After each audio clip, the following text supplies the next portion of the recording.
কি বললা? আমার বোনের বিয়ে হবে না? আমি যদি R15 না দিই তাহলে আমার বোনের বিয়ে ভেঙে যাবে, আমার বোনকে বিয়ে করবে না। এটা R15 কিনতে গেলে সর্বনিম্ন হলে তো 5 লক্ষ টাকা লাগবে মা। আর আমি 5 লক্ষ টাকা কোথায় পাবো? আমি তো সামান্য সিকিউরিটি গার্ডের চাকরি করি মা। আমি এত টাকা পাওয়ার তো কোনো লাইন আমার নাই মা। আমি কিভাবে পারবো আমি 5 লক্ষ টাকা দিয়ে এখন R15 দিতে? হ্যাঁ, R15 না দিলে আমার বোনের বিয়ে হবে না। আচ্ছা ঠিক আছে মা, আর তুমি টেনশন করো না। আমি আমার গায়ের রক্ত বিক্রি করে হলেও আমি আমার বোনের বিয়ে দিব। আমি আমার বোনের বিয়েতে R15 আমি দিবই মা। ঠিক আছে মা, তুমি টেনশন নিও না মা, ইনশাল্লাহ সব কিছুর ব্যবস্থা আল্লাহ পাক করেই দেবে মা। আচ্ছা মা, ঠিক আছে মা, আমি রাখতেছি এখন।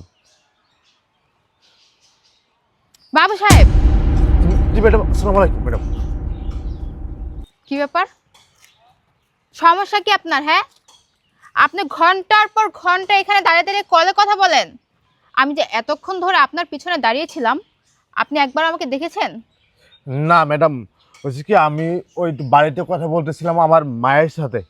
শোনেন, আমার কোম্পানিতে থেকে না কাজে কোনো হেয়ালি করা চলবে না। আর আপনি কি বললেন?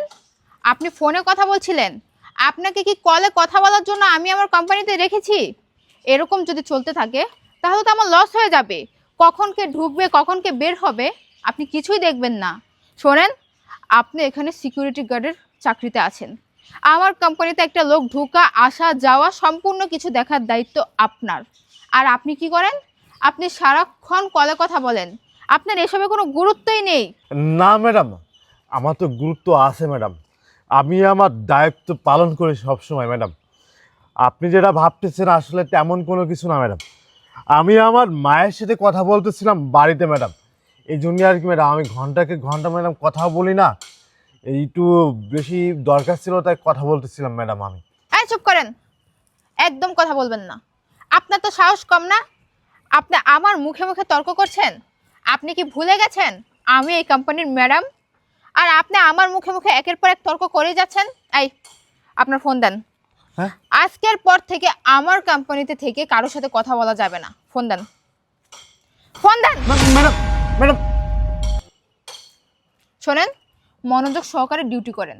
আর নেক্সট টাইম যেন আমি আপনার কাজের মধ্যে কোনো হেয়ালি খুঁজে না পাই। ম্যাডাম আমার ফোন। হায় আল্লাহ, আমি এটা কি বিপদে পড়লাম। এইদিকে আমার বোনের বিয়ের জন্য 5 লক্ষ টাকা লাগবে, এদিকে আমার চাকরিটাও মনে হয় থাকবে না। হে আল্লাহ, তুমি আমার কোন বিপদে আল্লাহ তুমি আমার ফেলালে আল্লাহ। তুমি কোন পরীক্ষা আল্লাহ তুমি আমাকে নিচ্ছ আল্লাহ। আমি কোনো কিছু বুঝতেছি না আমার সাথে কি হচ্ছে। আমি এখন এতগুলো টাকা কোথায় পাবো? আর ম্যাডাম তো আমার ফোনটাও নিয়ে চলে গেল। আমার মনে হয় না আমার চাকরিটা আর থাকবে। যাই হোক, আমি আমার বোনের বিয়েটা দিয়ে ছাড়বো ইনশাল্লাহ। যদি আমার রক্ত বিক্রি করেও যদি আমার বোনকে বিয়ে দেওয়া লাগে তাও আমি দেব।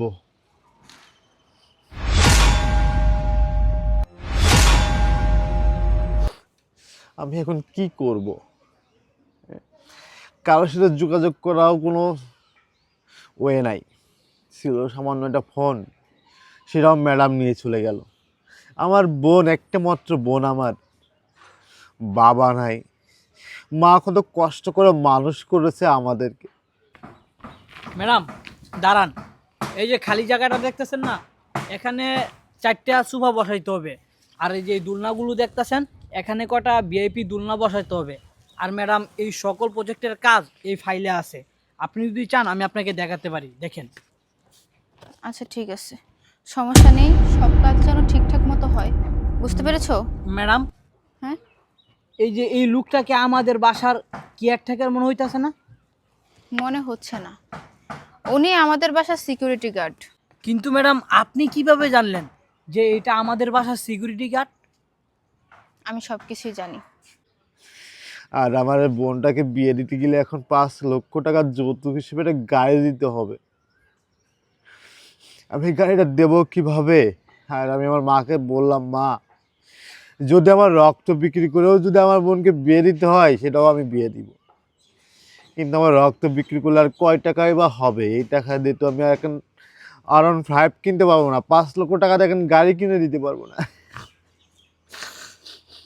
এই জীবন, এই জীবন রেখে লাভ কি? এই জীবন রেখে কোনো লাভ নাই। এই জীবন রেখে লাভ কোনো কিছুই নাই। জীবন রেখে পারলাম না বোনের বিয়ে দিতে, পারলাম না বোনের চাহিদা মিটাইতে, পারলাম না মাকে 3 মুঠো ভালো মন্দ খাওয়াইতে। বাবা অনেক ছোটবেলায় মারা গেল। বাবার অনেক অর্থ সম্পদ ছিল, সব চাচারা মারধর করে সবই লিখে নিল। আল্লাহ তুমি এর বিচার কইরো।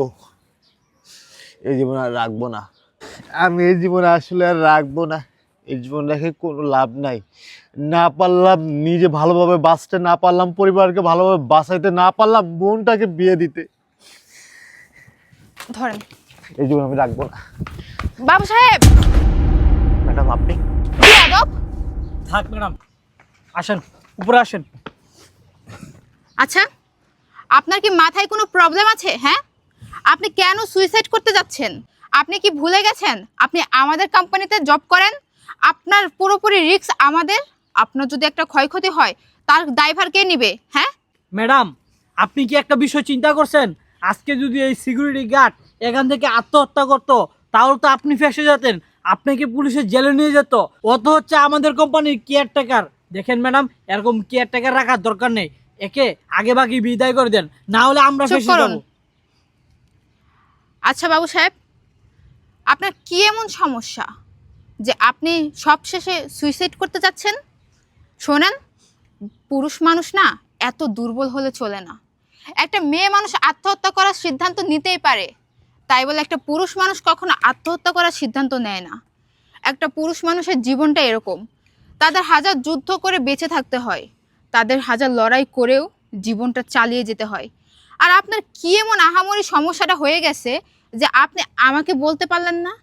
আপনি আমাকে বলতেন, আমি আপনাকে সলিউশন দিতাম, আমি আপনাকে হেল্প করতাম, কিন্তু আপনি তা না করে আপনি সোজা চলে আসছেন আত্মহত্যা করতে। ম্যাডাম আপনি হয়তো বা জানেন না, এই দুনিয়াতে আমার বাবা বেঁচে নাই, আমার মা, আমার বংশের দুনিয়াতে আর কেউ নাই। আমার বাবা অনেক ছোটবেলায় মারা যায়, আমরা তখন আমার মার কোলে। আমার মা অনেক কষ্ট করে আমাদের 2 ভাই বোনকে অনেক কষ্ট করে মানুষ করেছেন। আমার মা না খেয়ে আমাদের খাওয়াইছেন, আমাদেরকে এত বড় করেছেন। আমার বাবার না অনেক অর্থ সম্পদ ছিল। আমার বাবা মারা যাওয়ার পরে আমার চাচারা সব সম্পত্তি তাদের নিজের নামে লিখে নেয়। পরে আমার মা আমাদেরকে নিয়ে ঢাকার জীবনে চলে আসে। ঢাকার জীবনে আসার পরে অনেক কষ্ট করেছি আমরা, কোনো বেলায় খাইতে পারছি, কোনো বেলায় খাইতে পারি নাই। আমি আপনার এখানে সিকিউরিটি গার্ডে চাকরি করি অনেক দিন যাবত। আমার বোনের আজকে বিয়ে, যদি আমি 5 লক্ষ টাকার দামের একটা R15 কিনে দিতে পারি তাহলে আমার বোনের বিয়েটা হবে। আর যদি না দিতে পারি তাহলে আমার কলিজার টুকরো একটা মাত্র বোনের বিয়ে হবে না। ম্যাডাম আমার বোনের বিয়েতে অনেক টাকা খরচও হবে।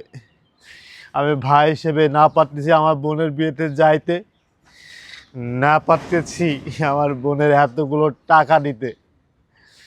তাহলে এই দুনিয়াতে বেঁচে থেকে লাভটা কি?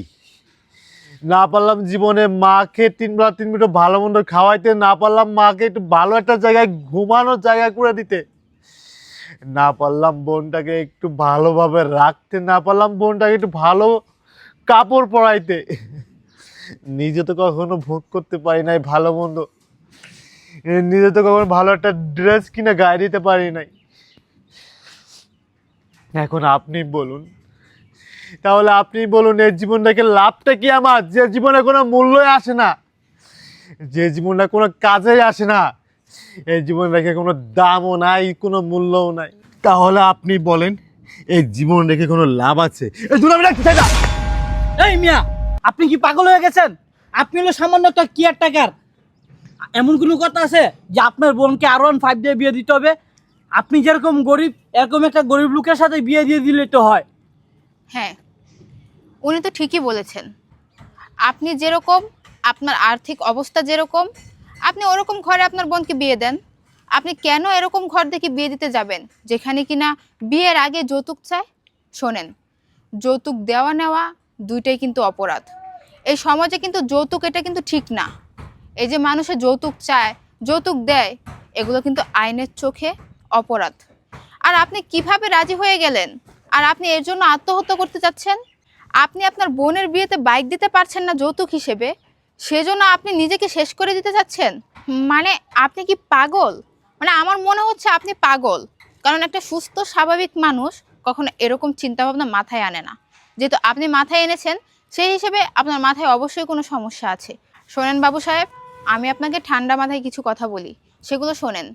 হয়তো আপনি এখন কষ্ট করে, ঋণ করে, ধার করে, যেভাবেই হোক আপনার বোনের বিয়েতে যৌতুক দিবেন। এরকম যে হবে না তার কি গ্যারান্টি আছে যে 6 মাস 1 বছর পর তারা আরও বড় কিছু দাবি করবে, সেটা দিতে না পারলে অত্যাচার করবে, নির্যাতন করবে? শোনেন, এই সমাজে এইসব অ্যাভেলেবেল হচ্ছে। এই জন্য আমি আপনাকে বলছি যে যৌতুক দিয়ে কখনো বিয়ে দিলে সুখ হয় না।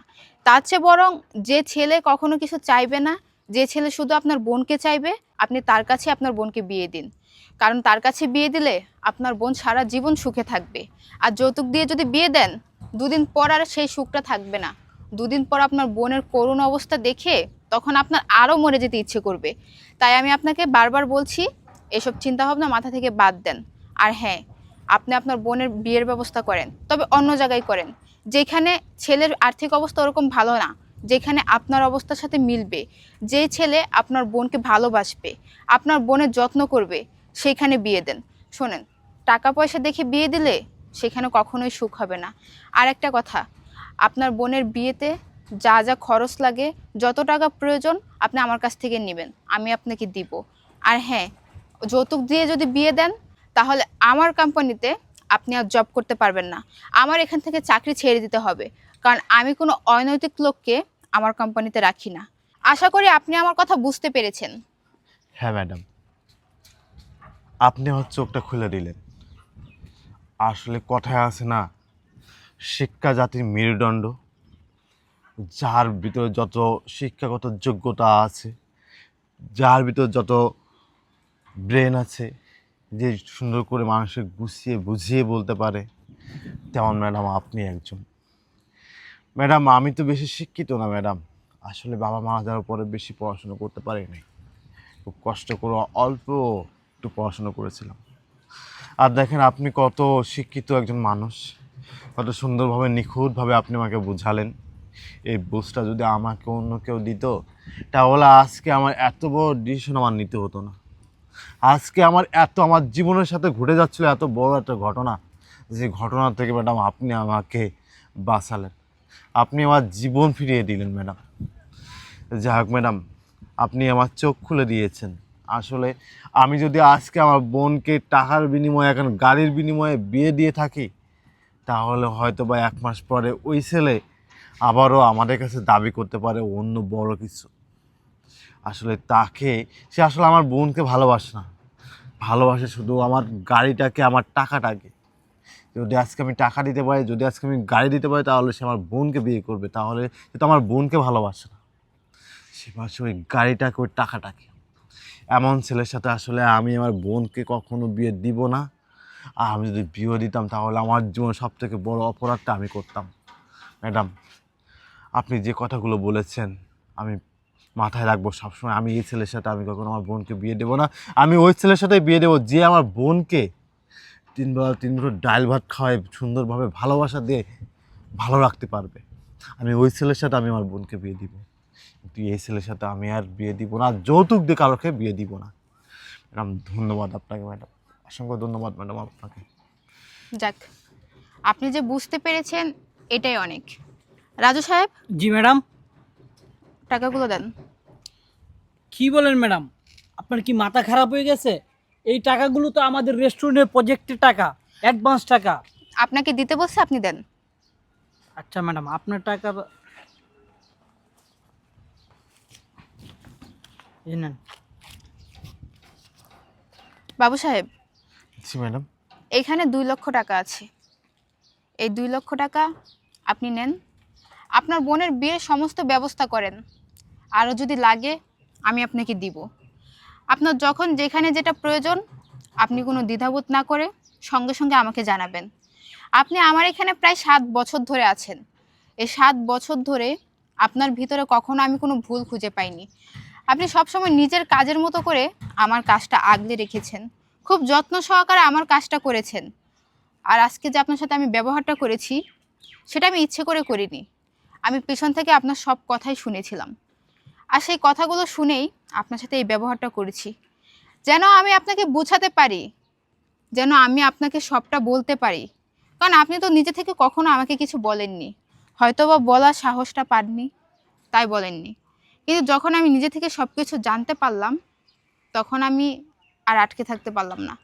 তখন আমার মনে হলো যে আপনার পাশে আমার থাকা উচিত, আপনাকে হেল্প করা উচিত। শোনেন, এই টাকাটা রাখেন আর আপনার বোনের বিয়ের ব্যবস্থা করেন। নেন। আরে ভাই নেন নেন, এত চিন্তা ভাবনা করে কি করবেন, নেন। ম্যাডাম, আমি আপনার এই উপকারের কথা কোনোদিন বলবো না ম্যাডাম। আমি বুঝতে পারি নাই, আমি কখনো বুঝতে পারি নাই আপনি আমার পাশে এইভাবে দাঁড়াবেন ম্যাডাম। আপনি আমার যে উপকারটা করলেন আমি সারা জীবন আপনার কথা মনে রাখবো। আমি মরার আগ পর্যন্ত ম্যাডাম আপনার জন্য আমি দোয়া করবো ম্যাডাম, যে আমার এই বিপদের সময় ম্যাডাম আপনি আমার পাশে ছিলেন, আপনি আমার সাপোর্ট দিয়েছেন, আপনি আমার জীবন বাঁচিয়েছেন। আমি কোনোদিন না ম্যাডাম আপনার কথা ভুলতে পারবো না ম্যাডাম। শোনেন, আমার জন্য যদি একটা জীবন বেঁচে যায় তাহলে সেটার থেকে খুশি আমি আর বেশি কিছুতে হব না। কারণ আমি অনেক টাকা ইনকাম করি, অনেক বিলাসিতাভাবেই চলাফেরা করি, তবে আমার মনে হয়নি কখনো আমি কারো কোনো হেল্প করতে পেরেছি। তবে আজকে আপনার এত বড় একটা উপকার করতে পেরে কেন জানি নিজেকে খুব ধন্য মনে হচ্ছে। কেন যেন মনে হচ্ছে যে জীবনে হয়তো ভালো একটা কাজ করতে পেরেছি।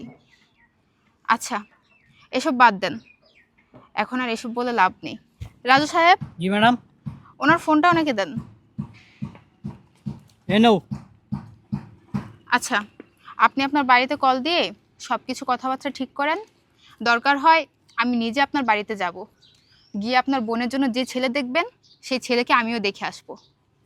আচ্ছা ম্যাডাম, ঠিক আছে ম্যাডাম, তাহলে আপনি আমাদের সাথে চলেন। এখন তো আমার একটা প্রজেক্টের বিষয়ে যেতে হবে, আপনি এখন যান, আমি আমার সময় মতো চলে যাব। আচ্ছা ম্যাডাম, ঠিক আছে ম্যাডাম। আচ্ছা চলেন, আচ্ছা, আসেন।